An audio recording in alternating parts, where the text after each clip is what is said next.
Hi, my name is Matthias Jochmann, and you are listening to Record of Change. Record of Change listens to 8 individuals located all over the globe about how their lives have been twisted by the COVID-19 pandemic. I am talking to you from Bonn in Germany, and today we will listen to Mike van Graan, who is a well-established playwright and activist based in Cape Town, South Africa. In today's episode, Mike will share with us how the pandemic has struck the cultural scene in South Africa and how Mike felt more busy during than before the lockdown, and how he and his colleagues are building up a foundation to make cultural practitioners more resilient. My name is Mike van Graan. I generally describe myself as a playwright at the moment, but I do work generally as a consultant as well. I'm based in Cape Town. For the last number of years, I've kind of been fortunate to be in a range of fellowships, my most recent one being at the University of Stellenbosch, called the Stellenbosch Institute for Advanced Study, where I was spending about 6 months to work on my first novel. And it was going to be for the period of 5 months, but then COVID struck and we went into lockdown at the end of March. And so that hasn't really happened. And for the last while, I've really just been exploring the playwriting and the consultancy mode. Could you give us a brief sum up of how the pandemic struck maybe your environment or what you see in your environment? Well, I suppose my environment comprises the broader South African context on the one hand, and then my engagement within the arts and in theatre in particular.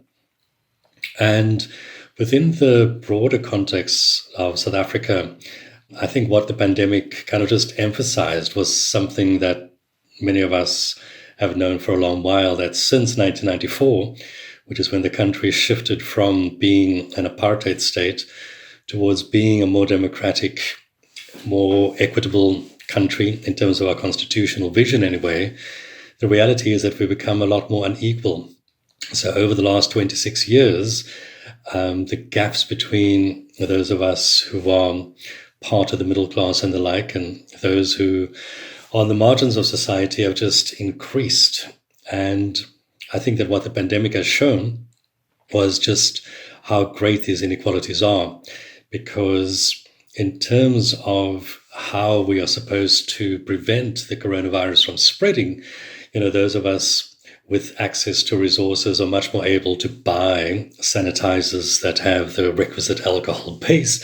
We are able to be socially distanced in that we live in places that are adequately spaced and the like, whereas most people in our country live in incredibly cramped conditions in townships, in formal settlements and the like, and barely have money to pay for food and, the very basics of life, let alone buy sanitizers and so on. So I think that there's always been the fear in our country that once COVID-19 kind of struck, that the elites that really brought the virus into the country by virtue of traveling globally would be spared, the major effects in it. And ultimately, once they began to spread within the broader community, then there would be a pretty widespread and the death rate would be pretty high as well. But also because the level of comorbidities in our country is really high. 20% of our population, as you know, is infected with HIV. So immune systems are already kind of quite compromised. And the coronavirus, is not kind to people with comorbidities, as we know. So I think that people were very complimentary to our government for the very strong stand that they took at the very beginning with a very hard lockdown, one of the hardest kind of lockdowns that people experience globally. We weren't even allowed to buy cigarettes and alcohol in that time, and everybody was confined to their houses. There was no room for exercise even outside of our houses. The only way we could go outside was for medical purposes or to get groceries. So we have these 5 levels of lockdown. And of course, what began to happen was that the longer the lockdowns were sustained, the more the other challenges within our society became more apparent. On the other hand, there've been some of the positive things, if you want to call it that, is that there's been a decrease in crime, in violent crime. And with the ban on the sale of alcohol, for example, car accidents kind of decreased, and there was a huge decrease in violent crime that's kind of linked to the consumption of alcohol. And when the lockdown was kind of eased at a certain point and alcohol sales were permitted, the level of violence that came about as a consequence of people now having access to alcohol again was such that the government immediately kind of clamped down and banned the sale of alcohol yet again, because it was placing strain on the hospital services, that the beds that were earmarked in ICU for COVID-19 people who kind of required it were now being consumed and used by people who were victims or perpetrators of violent crime linked to alcohol. So it's, again, a symptom of our society and the lack of attention that we've paid to addressing the inequalities of the past. And now, in a state of pandemic, as we're experiencing now, these inequalities come to be reflected in a whole range of social ways, and gender-based violence has increased as well. So basically, at a broader level as a country, we've experienced both the good and the bad of having a lockdown, but at the same time, it's kind of reflected mostly the bad in terms of the inequalities that are inherent in our society, the structural inequalities, and how difficult it is to be addressing these at the same time as having to deal with a pandemic that is basically one which is claiming literally hundreds of lives on a daily basis. What is the current status in your environment? In fact, we just went into lockdown level 2 days ago. So things are a little bit more relaxed. And if one went outside now, it's looking like it's normal, restaurants are full and so on. But obviously all these things still have to be done with the various kind of social distancing protocols. So everyone wears a mask. That's compulsory if one is outside. Social distancing rules still kind of prevail, so that government has had to weigh, as in other countries as well, on the one hand, economic decline and the consequences in terms of hunger and the adverse social impacts versus the kind of mortality prospects posed by COVID-19. And it's a very difficult position, we'd concede the government to be in. And I think that's what they're trying to balance at the moment. So we're not completely out of the woods yet. We're kind of hoping that as we move towards warmer times in our country, that these things will kind of dissipate. But in a way, we're still not at a position yet to declare that, we are safe. We are still the country, I think, with the 5th highest number of infections globally. We don't have as high a mortality rate as other countries seem to have had. The percentage of deaths to infection is a lot lower than other countries, certainly much lower than the US, for example. But there's still a few hundred people dying on a daily basis due to COVID-19. Thank you very much for this introduction to what happened so far. So you consider yourself a playwright? Yeah. So I am engaged within the arts sector, and that's kind of been my primary focus for much of my adult life, yes. And the impact of COVID-19 this particular year has been such that 4 of my plays that were supposed to be done this year have all been impacted upon quite adversely. So one piece, a commission actually from the Fugard Theatre, which is one of our country's primary theatres and a very active theatre, they commissioned me to do a play to coincide and be part of a season of plays that celebrated their 10th anniversary this year. Another play was kind of been done by an independent company, and that had in fact started at the Market Theatre and was a week into its 3-week run. And all of those have basically been stopped. So the Fugard Theatre has in fact shut down. And this is a pretty major blow to the theatre industry in our country. It's, as I said, probably besides the Baxter Theatre in Cape Town, it was the most active theatre in our city. And basically, they've decided not to reopen until a vaccine has been found. So at the moment, theatres are theoretically open. They can have up to 50 people within the audience. But most theatres, in fact, I think all theatres have remained shut because they cannot guarantee the safety either of their workers or of people on their stages and, of course, certainly not of the audience. So I think it's going to be a while before theatres reopen. And as a consequence, a lot of people, as in other parts of the world, have lost income. They certainly don't have any streams of income for the next while. And although government has kind of made available a significant package of relief for small businesses and the like, the arts have not really been a beneficiary of that relief. And even when money has been made available within the arts sector for relief, the definitions of artists as not being employees but independent contractors again makes them ineligible to access that. So it's been a real problem for the arts sector. And I think it's again highlighted some of the challenges around labor legislation as it pertains to the social sectors generally, and in particular how it impacts on the arts sector, because so many of us are independent contractors rather than employees. How are theatre subsidized? I mean, coming from Germany, maybe theatre-wise, from one of the most privileged countries where government spends a lot of money, and now they've also been spending good sums of money to people that have loss of income, of course, due to the pandemic. How does it work in South Africa? So South Africa probably has, on the African continent, the most well-subsidized arts and culture sector.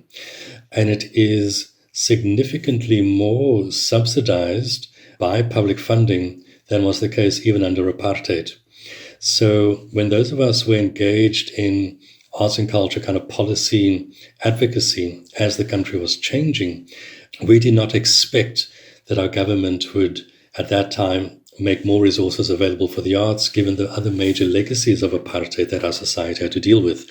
So in a sense, the only money that we had available for the arts then was the money that had been allocated by the apartheid government for the white minority. And policy then really revolved around how to use money that had been made available by the state to serve 8 million white people to now serve 40 million citizens. And what has happened over the course of the last 26 years is that government has become increasingly neoliberal in its orientation, in that they've looked to the market to provide the support for the arts and culture sector. And our government has bought into the whole notion of creative industries, which is something which comes from UNESCO and the European Commission and basically global north, kind of places where the creative industries have been able to survive because the conditions there are conducive towards it. You've got people who are educated, you've got infrastructure, you've got people with disposable income, whereas on our continent, those conditions just do not prevail. So to talk about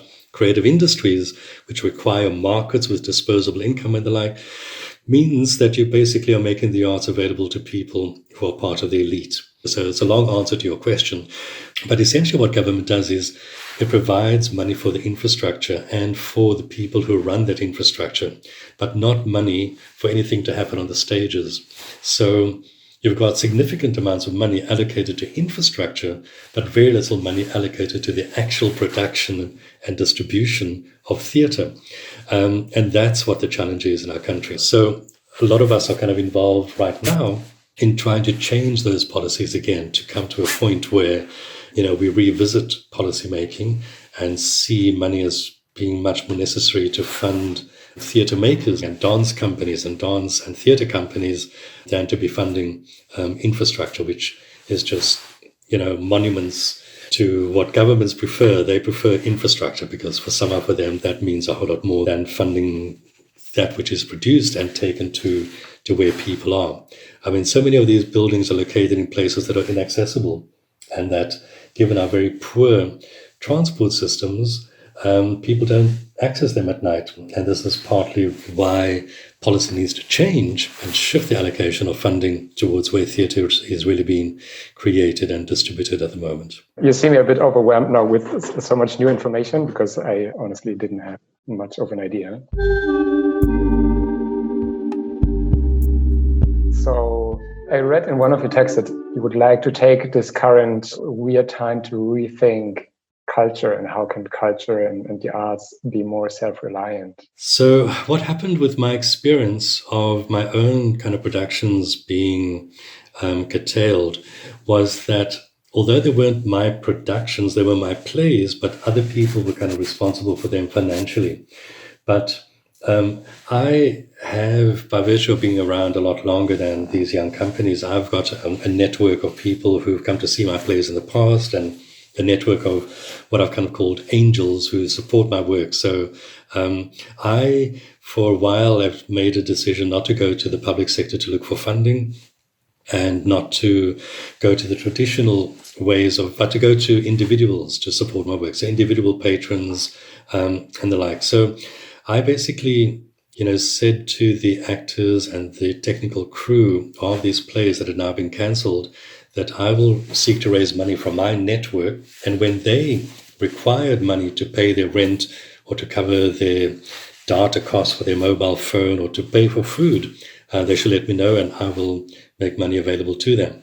And so I kind of went to my database and said, look, in lieu of theatre basically shutting down for the next few months, and at that time, I didn't expect anything to open up until at least September. And at that time, people were saying, no, don't worry, it'll be a few weeks and then we'll be open. And I kind of said, look, give us sufficient resources for us to be able to take people through at least 4 months of support. And through that, I was able to pay for actors to be able to pay their rent and to pay for food. I mean, as basic as food, people were really struggling to pay for food and the like. And so I kind of thought, well, maybe here's a model that we can use to make it even bigger on a more kind of global scale for theatre and dance in our country. Because what COVID-19 also reflected was that theatre and dance in particular were going to be quite adversely affected by the lockdown restrictions. Many other art forms people were able to distribute and consume digitally. So, you can buy a book and read it on Kindle, you can see movies on Netflix and so on. And although many people kind of took their shows onto online platforms, A, they didn't know how to monetize it, and B, the production values were so poor that if people had access to Netflix, why would they watch a piece of theatre online? And thirdly, as you know, so much of what happens in theatre and dance is about the direct encounter. And so you kind of had these poor examples of stand-up comics, for example, taking their work online, but performing in a studio without any audience and really struggling because there was no one. So I and a few friends within the sector, we've kind of got together to form a private foundation to support theatre and dance. And we're calling it Sustaining Theatre and Dance. And the acronym is STAND Foundation. And so we've come up with a whole range of projects that we will seek to support, and using the hashtag like still standing, or, we've come up with a whole range of things. And what we've essentially done as startup funding for it is we've gone to individuals within the sector who have made it as practitioners, stand-up comic or a really famous actor or director or whatever, and said to them, can you donate 10,000 Rand? You can work it out what it's like in euros. It's probably about maybe 500 euros or so, which in euros terms is not much, but, in our context, 10,000 Rand is not insignificant. And so we wanted to get about 50 patrons who would make this amount of money available by our launch. And then we would have that body of money to be able to initiate a whole bunch of things. We were also kind of raising money from, embassies and companies and the like. So the idea is that we would build up eventually a database of 100,000 people in our country who support theatre and dance. And we would ask them to provide a monthly contribution of 100 Rand, which is, maybe €5 a month. And so this is kind of working on scale. So if you had 100,000 people, it would be 500,000 euros a month, which we would then be able to use to support the sector. And that's basically what our vision is. And that's what we are now working towards. And we took a decision that we will not make money available in an artist relief kind of way, to make money available to pay for people's rent and the like. We wanted to have projects through which artists could earn money, so it will be their dignity kind of being affirmed, And they would then be able to cover their costs in that way, because also artists want to work. They want to be rehearsing. They want to be producing. That's what they want. So essentially what we're saying is folk within the dance and theatre sector, if the last 26 years have shown anything, it's that we're on our own. Forget about government coming to the party. We need to look to ourselves to find ways to support ourselves. That's amazing. I mean, since pandemic appeared, I read so many articles and so many people were talking about solidarity, but in my bubbles that I act in or get my news from, I would say this discourse on solidarity pretty soon disappeared, and unfortunately. So I'm very happy to hear such a great initiative. Yeah. Look, I mean, let's talk again in 3 months' time and see where we are. And, if we can get into the cycle where we are, the whole notion of solidarity is, and the whole notion of the COVID-19 pandemic is that people say we are only safe when we are all safe. And that is true of the pandemic, but it's also true of a country like ours that faces the kind of inequalities that we do, that the elites are only safe when everybody in our country feels they've got a stake in our society. If people are on the underside of history, those who are in the elite parts of our society are always going to feel threatened, because at some stage, social unrest, crime, and so on will affect them. And so I think the notion of solidarity is one in which we kind of see that even if we do not buy into the moral principle that equality is a good thing and the right thing, then at least see it for your own strategic interests, that it's in your best interests to be in solidarity and to act in solidarity with others. And that's kind of, in a way, what we're trying to promote.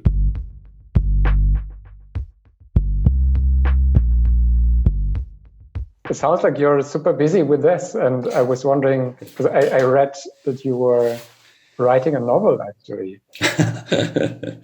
So actually, I've been involved in a number of different things. So yes, I mean, I started writing a novel because, so last year I was an artist in residence at the University of Pretoria, and my commission there was to write a play about the Sustainable Development Goals. And it was really successful. In fact, it's now been prescribed as a text to be studied by schools. But they kind of then invited me and said, look, we'd like you to come back to the university and come and teach.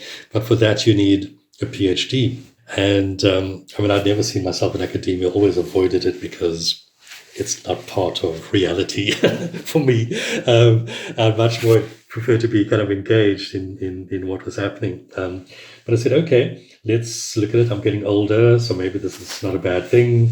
And I see my role now as kind of being much more building a new tier of leadership in a way. And maybe the university was the place in which to do that.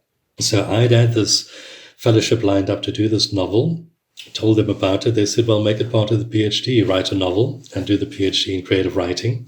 And voila, we'll all be happy. So that's kind of how it came about. But I'm telling you this, Matthias, I mean, the COVID times and the lockdown period, one would think it's kind of being conducive to creativity because you have time, but I just haven't found that to be the case at all.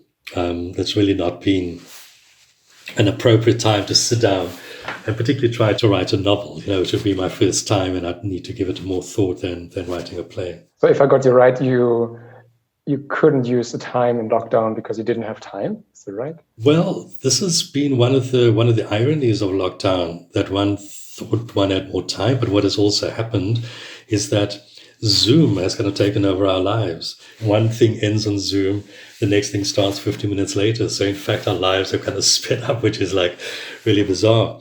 I mean, the irony is, in terms of plays, I haven't really thought I would spend time writing plays because where's the outlet? And in terms of the country, probably one of the two most productive theatres in terms of new work. They commissioned me to write a play together with 5 younger writers, all of us writing the same play. And the commission was to write a play of these times, but not about these times. So in other words, we weren't required to write a play about COVID-19 or even to mention COVID-19, but to look at what is the zeitgeist of this particular moment. And most of the writers are kind of 30 and under. And so I'm kind of serving as the so-called head writer to synthesize all these different things.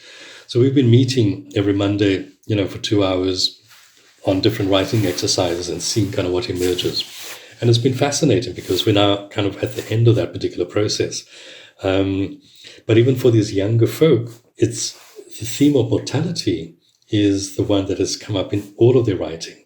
They're 22 years old, 24 years old, 28 years old, but having to confront mortality is the thing that for most of their writing, is a thing. So that's actually been very interesting to see how the pandemic, in terms of people's writing of these times, but not about these times, is kind of impacting. And then we sit on the stand committee. As I said, there are 10 of us, and at the beginning of each meeting, we kind of have a little bit of a check-in just to see where each of us is because of these particular times. And I tell you, Matthias, it's been incredible. Every single week for the last 6 weeks, one of us has known someone who's died, every single week. If it's not someone, one guy had his cousin pass away 2 weeks ago, and then his uncle the week after that. The chairperson of our committee had the CEO of their company, her mother died 2 weeks ago. So, it's a real sense in a very confrontational way for many people in our country at the moment that they are dealing with anxiety of their mortality, that everybody knows people very close to them who have either died or are in the process of dying or whatever. And I think that this is also affecting people's mental wellness, So the financial crisis that people are experiencing and the impact that that has on people's ability to look after their families, to take care of themselves and those that they feel responsible for is causing increasing emotional and psychological anxiety. I just got goosebumps. I would try to shift it to a bit lighter topic. Oh, that would be nice. In the beginning, you said that actually, or most probably, the virus was brought in by people who travel a lot. And as far as I know, you've also been traveling a lot. So I'm wondering, would you already see some consequences that you take personally? Yeah, so certainly, and that's going to be the case kind of globally, that it's those of us who've been able to travel that have, basically caused the virus to jump, as it were, across continents. So one has suddenly become aware of that. And I think that also, what this time has kind of shown is the potential challenges that we are going to be facing as a result of climate change. So in a way, this is like a foretaste of that. But I think that what these times have shown is that we can all be a little bit more reflective about how we have done things in the past and how we can shift to doing things in the future. And I certainly don't see the need for myself to be traveling as much as I did, and in fact, the last 5 months of being in one place have actually been really cool. I don't think for the last 20 years I've spent that amount of time in one place in the country, and it's not been a bad experience at all, So I suppose it's about now trying to understand these new conditions, the old conditions in terms of inequity, but within the context of potential climate change and its impact. How do we deliver on human solidarity and all of us having better lives globally than has been the case till now? And I suppose, Matthias, my final thing on this is that I've also always said that our country in a way is a microcosm for the world. We've inherited from an apartheid past a white minority that is resourced, that has privilege, and a black majority upon whom the white minority has really built its current wealth and privilege, in the same way as colonialism has empowered a largely white minority of countries at the expense of, the people of color kind of countries. And although one is wanting to make changes where one is because you want the world to be a better place, you kind of also confront the kind of really deep structural inequalities, and how do you change those structures, and how do you change people who are in charge of structures, who are so invested in keeping those structures as they are out of self-interest. So it really has been a time also for that kind of reflection, because in the previous dispensation when you've just kind of been engaged. Every day there's something that you need to be engaged in. You're always thinking that it's contributing somehow to a better world. It doesn't allow you much time to reflect. Is this really contributing to a better world? And I think that what this time has done is allowed one to maybe think a little bit more about these things and what really should one be doing and how should one be doing it in order to bring about the more just, the more equitable world that we all kind of like to think we believe in. I would say these were wonderful last words. Thank you very much.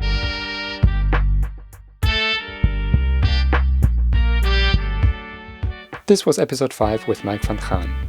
Stay tuned for the following episode of Record of Change, when we will hear Alan, who is a queer man based in Bangalore, India. He will share with us how the lockdown forced him to stay indoors with his pets, but separated from his partner. Follow Record of Change on your favorite podcast provider and find out more about the stories behind on Twitter, Instagram, YouTube, or our website, recordofchange.com. This podcast is implemented with and by members of the Bosch Alumni Network, a community that brings together former and current fellows, grantees, and staff members of the Robert Bosch Stiftung and its partners.